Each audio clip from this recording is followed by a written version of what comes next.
career alignment is really about energy. Like, do you feel energized? And once you know what naturally energizes and what feels good, and you kind of have that inner awareness of self, it's very hard to go back at that point. You initially started at a point where you were following society's idea of success, but once you started defining success on your own terms, it just becomes a voice in your head that screams when anything feels out of alignment. Hi everyone, this episode is about breaking free from career autopilot. And I'm joined by my guest, Hanan Baba, to dive into this topic. In one of the early episodes, we spoke about Hanan's own career pivot from management consulting and tech to career coaching. You can find this episode linked in comments. This time, we're speaking with her in her role as a coach, exploring how she helps professionals move from autopilot to intentional career building. So, Hanan, thank you so much for being here with me once again today. Thank you. I'm so excited to join you again to chat through all things careers. Let's start with the definition of the term autopilot. How would you define it, and how do you actually know when you're in an autopilot? I think the really key thing is energy. So one thing I really talk about in the work I do is career alignment is really about energy. Do you feel energized? And I think for a lot of us who are on autopilot or are not in a career that is fully aligned to who we are, we feel a feeling of low energy, and we might be oh, it's because I'm sleep deprived or I have too much work, but actually it's because something is not fully aligned and you're just kind of on autopilot. And it's not sustainable to feel just not fully alive in what you do, right? We spend 8 hours of our day or more at work. So when we feel low energy because we're on autopilot, that then seeps into the rest of our lives as well, right? Our personal relationships. At some point, it's that misalignment is going to be felt by other people. And obviously, the more senior you get and the more you progress in your career, just following other people doesn't work. You have to take a moment and redefine success for yourself and figure out what strengths you have and what energizes you so that you can show up. And what should be the first step to start addressing this autopilot? Just starting to intentionally connect to the little moments in your day that energize you. And I think a lot of us can really forget to think, okay, what's making me happy today? What's making me feel energized today? What is the 5% of my day that lights me up? So in my coaching practice, we call this following the scent, which is basically something could start as a very small signal, a very small scent, and we follow that scent and try to expand it over time to figure out what that means. I always recommend doing an energy audit, which is, for 2 weeks, making a note of the things that made you feel good and the things that made you feel not so good. Because the things that are not making you feel good are also really important, right? Because energy drainers can also be a big part of the equation, right? Maybe you have a lot of things that energize you, but you have an overwhelming amount of things in your environment that are really draining your energy, whether it's certain tasks or the work environment, the culture, that type of thing, where that can really take away our energy as well. So that can also be very telling. What we typically find after we do an energy audit is we see that these sources of energy are either linked to a couple of different things, which I call aspects of our inner compass. So the first part of that is our strengths and our superpowers. So things that we do really well, things we're just really good at. Those things will energize us, right? Because they come from a place of our natural abilities. So that could be one source of our energizers. Another one could be our values, things that we really, really value. And then another thing is obviously our interests and passions, right? That can be a source of energy as well. I have one client who identified that he has 2 superpowers around collaborative problem solving. And what we did is we helped him craft his role. So this is what we call job crafting, which is basically shifting your job to align more to your inner compass. And I bet a lot of people underestimate to what extent there is a flex in a role to pivot it towards these type of activities. Because on the surface of it may seem, oh, but this is my role, I can only do it in one way. But I think actually you can do the same role in many ways, and double down on activities that you like will give you also more output, I guess, and will make you better in what you do. Yeah, honestly, like another example is like I worked with a client about a year ago, and she was really considering leaving her job and thinking, this isn't for me. And when we just intentionally took some time to connect to the things that made her feel good, like she identified that she really values leadership and creativity. And in her current role, she didn't have a lot of leadership in the work that in the projects that she was running at the time, and she works for a big tech company. And also she wasn't really being able to be creative. But as soon as she identified those two words, she then could be more vocal about to her boss around what she needed. So, saying to her boss, I really value leadership and creativity, and those things really light me up. Where could I access more projects like that, even in collaboration with other teams? She managed to find opportunities that sat slightly outside of her role, but there was a team that kind of worked very closely to her team.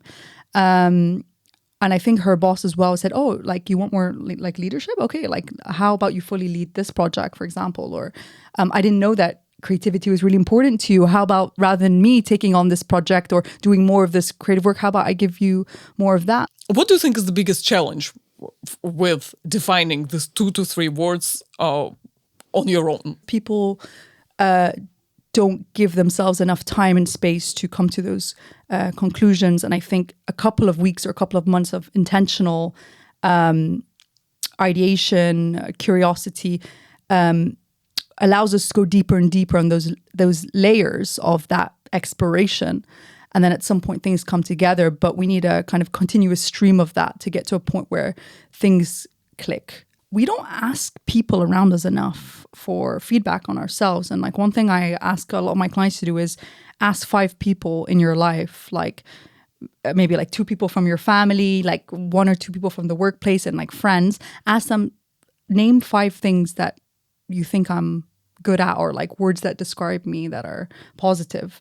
And sometimes we come back with very new insights about ourselves. People are looking for some big revelation or some magical, unique skill. And it's like, it doesn't have to be, it doesn't have to be some magical thing. And with the things that you already know about yourself, so much can be done if we just deepened those things. So that's self-awareness. The second part of self-discovery is self-acceptance. And again, this goes back to what we were saying about asking 5 people in your life to tell you 5 things that you're good at.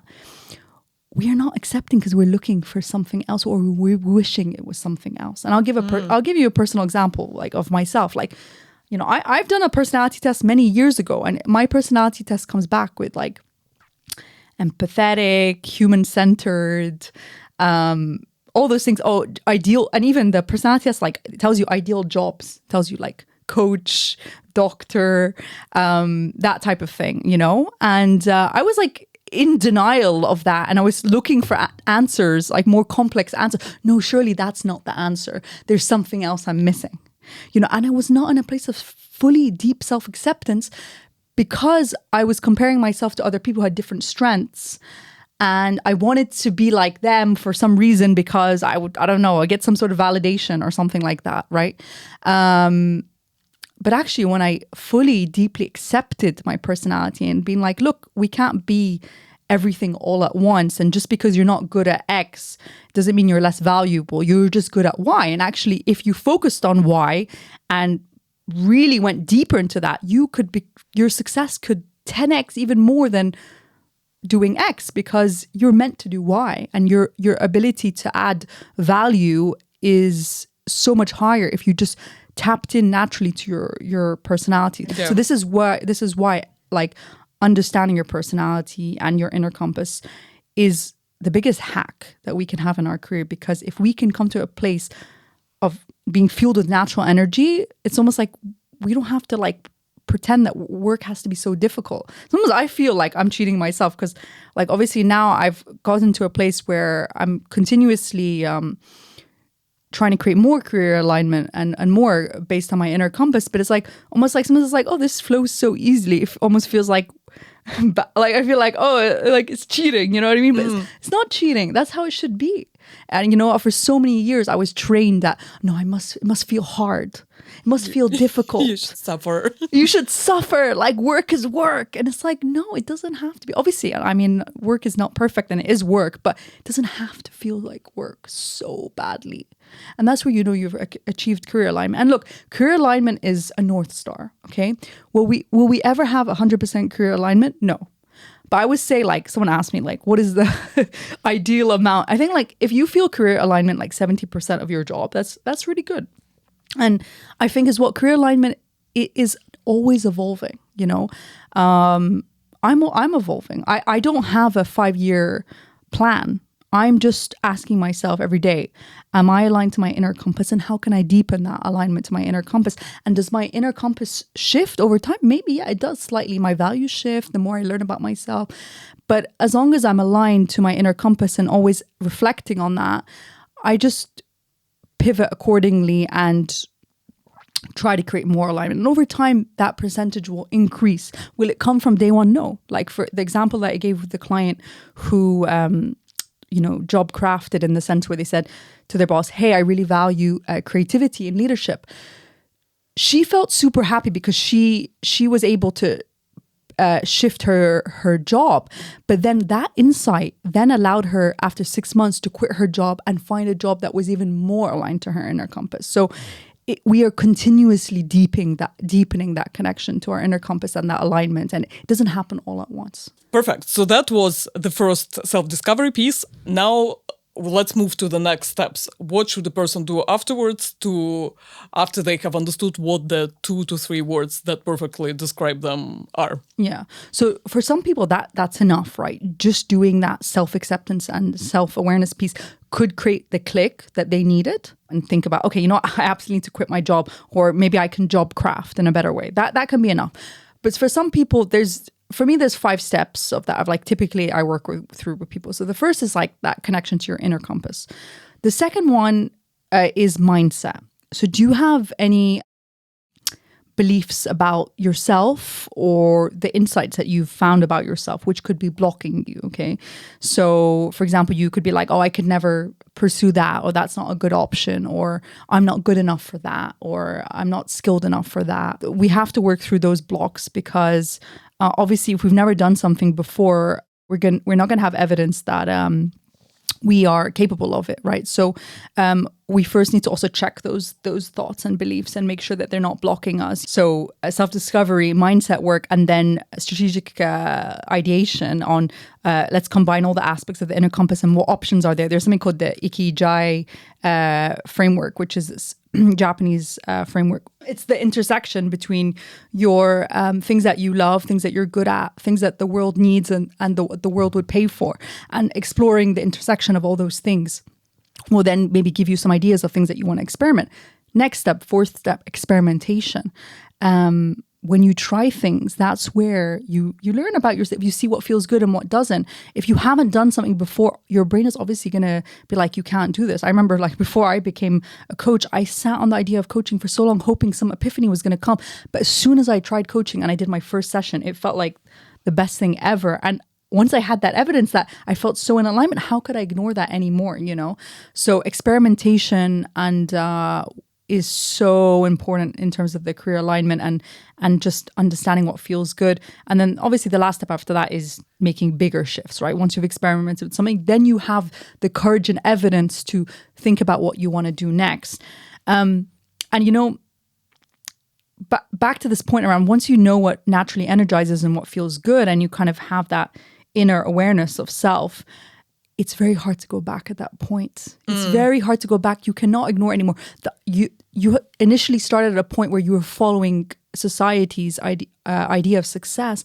But once you started defining success on your own terms, and that comes from such a authentic inner place, it just becomes a voice in your head that screams when anything feels out of alignment, and you're following that, you know, autopilot way or other people's version of success. You no longer can sit with it anymore. And other doubts, like perception doubts, also become much less prominent and less important, quite frankly, once you've experienced this type of joy. from doing what energizes you. Exactly. This applies not just in career, in life, right? Like when you have an inner compass, which guides you, it tells you what feels good and what doesn't. The sense of joy, inner peace that you get from that is so much stronger than the validation you would once seek from other people. That inner joy, inner satisfaction becomes so powerful that you stop people pleasing, you stop doing things just because people have told you, because now you have this compass that is so much more stronger and powerful than what was before, you know. Can you tell me a bit more about how can someone who finally internalized this clarity about themselves can project it outwards and make sure that everyone is on the same page with them? It's what people say about you when you're not in the room, right? Like it's when you think of a brand like, I don't know, Apple or Nike or whatever, you know, how would you define that in a few words or feelings, right? Like that's, I guess, like what branding is. It's like, what's the lasting impression that you left on someone? I think the issue is with personal branding, people think that it's like how you're portraying yourself online or how you define yourself in one sentence, okay? And I think that's all great. And I'm saying this because I spent so much time being like, okay, what is the one sentence that defines what I do? So I can put it on LinkedIn. And so when I introduce myself, I can say it. And that's important, but that is not what personal branding is. That is the hook. Okay, that's the hook. So when you first start a conversation with someone, you want to like come across like really like strong personal branding and get that reputation out, or you want to post online, you know, that one sentence that defines what you do is a hook. So whatever you say, it doesn't have to, it's impossible to define your value in one sentence, okay?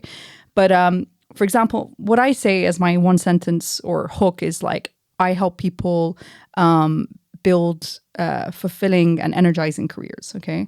And that people will be like, oh, what does that mean? You know, that's a hook. So when people being like, oh, that's interesting, what does that mean? But does that really capture what I do? A little bit, but not the full picture. So I think with personal branding, I think it's about going into things deeper with people. So there's storytelling, there's your personal connection to why you care about what you do, your beliefs, the things that you stand for, the problems that you're passionate about solving.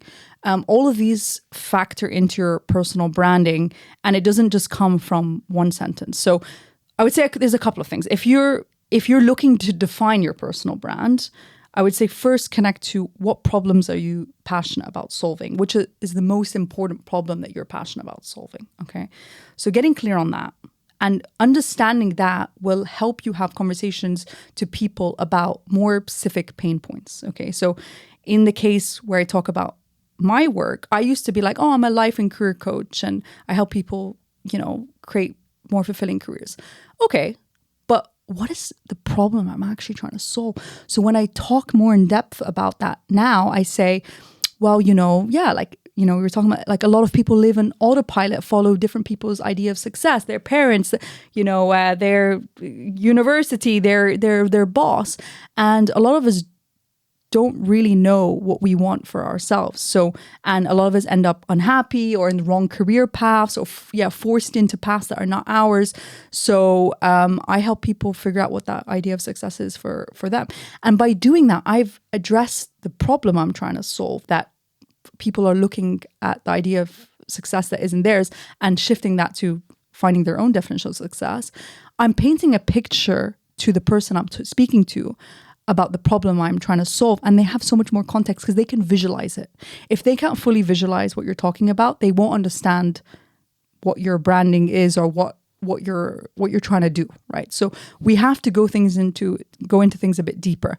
So the first thing is, what problem do you want to solve? Second thing is, what's your personal connection to it? Okay, so for example, it could be, it could be something about your story, or it could be something about deeply connected to you. And this is where we bring storytelling in, because storytelling is the thing that helps people connect and remember things, and it brings out emotions in people. People don't remember what you said. They remember how you made them feel, right? So through storytelling, I can help you really paint a picture of why something is important to me or what my personal branding is. So in the case of my personal story, I went through burnout myself. I was my client 5 years ago. Those were the feelings I felt. And you can see when I'm talking about it, how passionate I am about it, or how relatable, or all those things. And when people leave that conversation, they're going to remember that personal story of mine. So when they're thinking of my personal brand, they're going to be like, oh, Hanan, the problem that she is trying to solve is, career alignment, because people follow, they don't have a very clear idea of success for themselves. And her story is because she experienced burnout and she's really energized and inspired by XYZ. And I would say the third thing is like, how do you have this problem and how are you planning to solve it, right? So the techniques that you might use, or, you see people on LinkedIn all the time. Oh, I don't know, I help business owners thrive. It's like, okay, but how do you do that? Like how, or like even like very things like marketing, like, but how, like what's the actual thing that you do? So again, that helps people paint a picture of the value that you bring. So yeah, those things are personal branding. I think understanding the problems you solve and then how you can make it personal to you makes it magnetic, because it makes the problem or the thing that you're working on very personal. People can see that, and that's where the magneticness comes from. I would love to finish our conversation with tips around networking, because networking, by far, based on all conversations that I've had, is one of the primary ways for people to get into new jobs, into new industries. It's one of the most powerful ways to actually source these opportunities. But let's not kid ourselves. A lot of people hate networking as a concept. It's awkward, it sometimes can be a bit inauthentic, it's oftentimes draining. Can you tell me, what tips do you give as a coach to your clients to make networking less painful and potentially more exciting? I think the first thing is we have an expectation that when we go to a networking event, that it should be successful in some capacity, right? Like every networking event, if it didn't feel good, I hate networking, and generalization, right?